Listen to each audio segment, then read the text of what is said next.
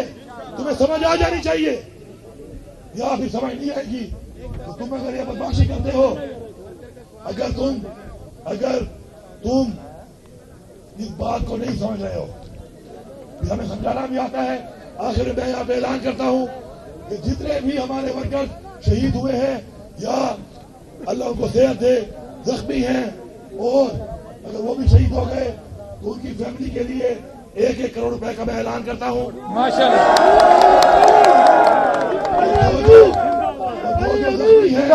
ان سب کے علاج کی پوری ذمہ داری انشاءاللہ میں اٹھاؤں گا.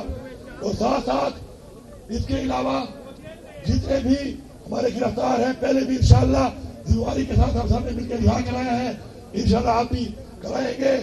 پی ٹی آئی ورکر زندہ باد, عمران خان زندہ باد, پاکستان پائندہ باد. اب سب کا بہت شکریہ. میں چاہوں گا جو مریض صاحب بات کر لیں, آپ ان کی بات سن لیں. ایک بار پھر یہ بھائی لے گئے ہیں, ہم نے پہلے بھی دعا کی ہے, لیکن دعا اچھی بات ہے, بار بار ہو سکتی ہے. ایک بار پھر ہم سب شہداء کے لیے دعا کرتے ہیں, بکروں کے لیے اور زخمیوں کی صحت کمی کے لیے دعا کرتے ہیں. دعا کریں.